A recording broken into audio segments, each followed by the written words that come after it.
Hi everyone, in this tutorial I'm going to be showing you how to draw the fur of a cockapoo in pastels. Now for me it all starts off with a really good base layer, and I put a lot of focus on the base foundation with any portrait that I do, regardless of the medium. I do think it's really important because it is our foundations for building up those details. And as you can see here, I'm being very careful to really influence where my warm colours are and where my cool colours are. Now this is something that I talk about in depth in all of my Patreon tutorials, because colour selection, how to mix the colours in order to get that from what we can see in our reference photo, is often one of the areas that cause us most difficulty. But it really doesn't have to be complex. We do often overthink the colour selection process, which is why I try to simplify it as much as I can in my real-time tutorials on Patreon. So my main aim with this first base layer is not to get the colour exactly right. I can do that with my pencils later on, but my main aim is to map in where my main lights and darks are. You can see here that I'm switching between my mid-tones, my highlights and my shadows to make sure that I'm following that reference photo as closely as I can, even at this stage. On my Patreon tutorials I have a palette camera in the corner where you can see all of the colours and how much of the colours I'm mixing with my pan pastels at every single stage, so that Patreon members who do want to draw along to this tutorial can see exactly what colour I'm using at that time. Now because I like using pan pastels for my base layers, and how you mix those is very similar to how you would if you were working with paint. It's going to depend on how much colour you are using at one time, and that will obviously have a very big impact on the type of colour that you're creating, even if you're using the same sets of colours, which is why I found that adding the palette camera to my Patreon tutorials has proved very useful. Now something that I recommend at this stage is to move the applicators, the soft tools, whatever application you use to get that base layer down, is always follow that fur direction. You can see here that I'm really taking the time to get the curve, the shape of that fur. This is really important. Again, going back to what I've said about the highlights and the shadows, the direction of the fur is not random. It's all going to be following that underlying bone and muscular structure. So the biggest consideration when drawing fur texture like this, very commonly seen in cockapoos and poodles, is that you do want to make sure that you're drawing the correct layer at the right time. And again, this is something that I do focus a lot in depth in that Patreon version. If that and all of my other slower tutorials are of interest, I will link my Patreon channel in the description below. Now once I've got my base layer in place, my second stage is I start to refine that layer so I can hint a little bit more at the colour. I want to be focusing a little bit more on the accuracy of that colour, but more importantly here I am just reinforcing where my highlights and my shadows are, and that contrast. Now something that I speak thoroughly about in all tutorials here on Patreon and YouTube is the importance of contrast.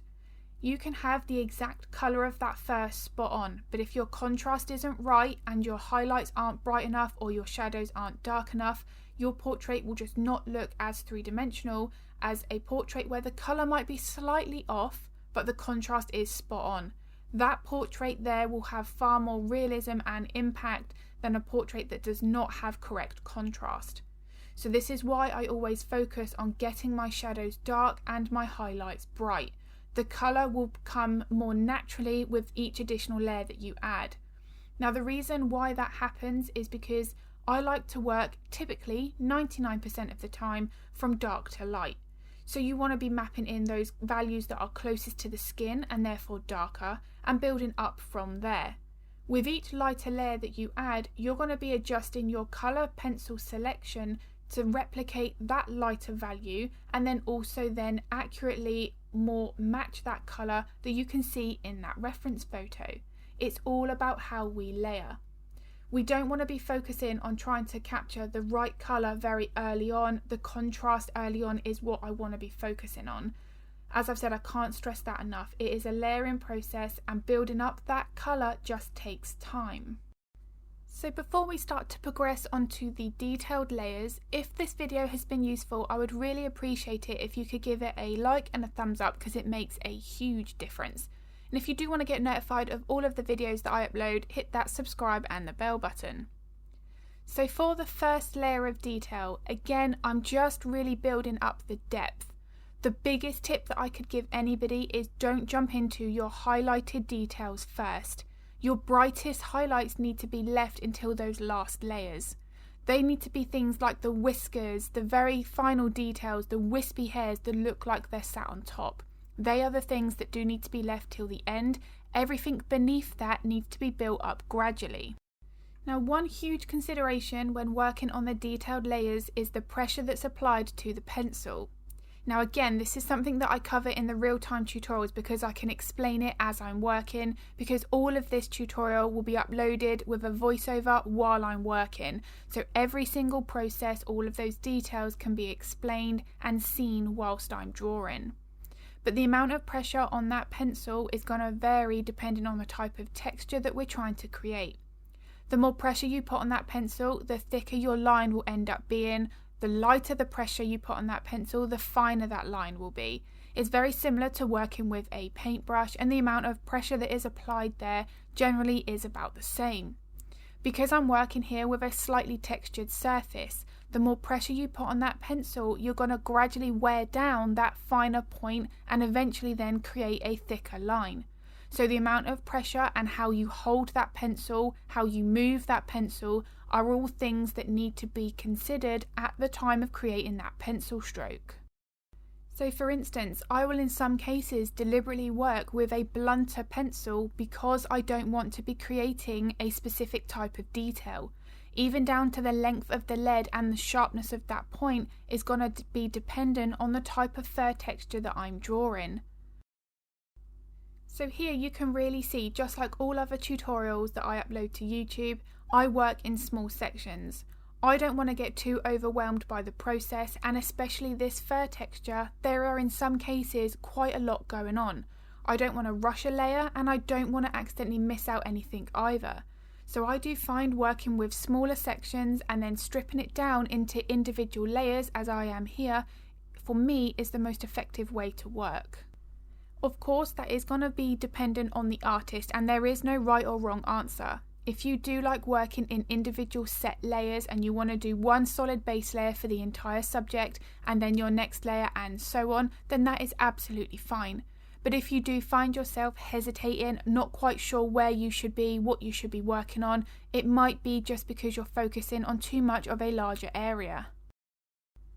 So with this fur texture, it's a bit of a balancing act between applying your details and still maintaining that softer fur.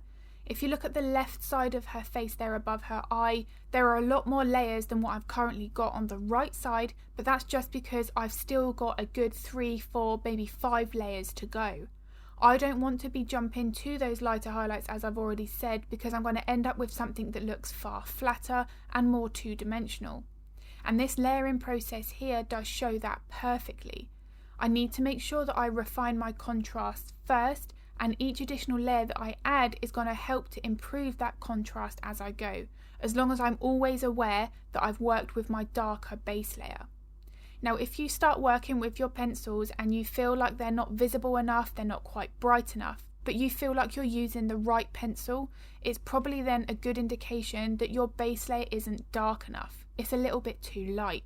So what I would recommend to do there before you start adding more details is darken up that base layer and start that first detailed layer again. If you have any doubt or hesitation that maybe that base layer isn't dark enough, it's usually not. So go in, make those changes early on, and it will save a lot of hassle and time in the long run.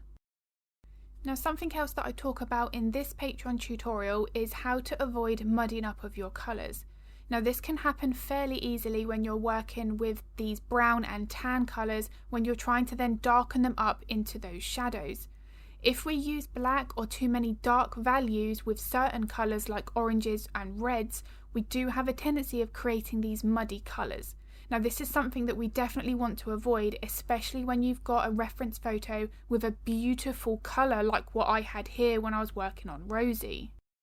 And this entire tutorial where I'm working on her fur, I haven't actually used any black. I've obviously used it on her eyes, the nose and the collar, but I haven't included any on the fur within the shadows.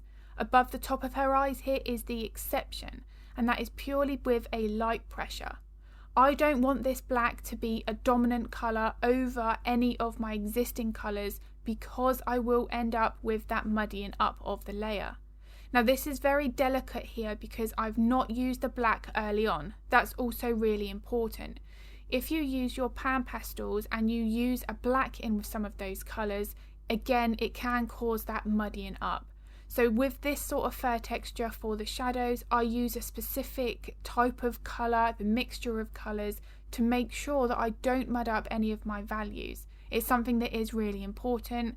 It will massively affect the colour and the tonal value of your portrait. So it's only really at this stage where once I've built up good contrast and maintained my softness to replicate this type of fur texture for this dog breed, that I then start looking at the details that are sitting more on the top of the fur. So again, these are things not like the whiskers or those tiny wispy hairs, it's those more intricate details that are sat in between those two layers. So of this current layer that I have been working on and then what's behind the whiskers. Those little details here make a real difference, and it is important to make sure that they're not left out, but also important that they're not drawn too early on because we won't have the right amount of depth.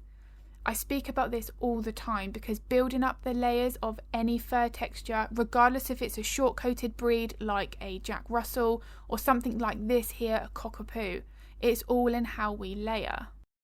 Now I have a video here on YouTube and it is my top tips for drawing realistic fur in pastels. I'll link that in the description below if that's of interest. Now obviously if you've got any art related questions, feel free to pop them in the comments below. I am more than happy to help if I can. But I really wanted to create this tutorial because it's a complex fur texture and it's all about that layering process. I am using a combination of 4 brands of pencils for different reasons. So I like the Carbothellos, the Pitt pastels, the Derwent and the Caran.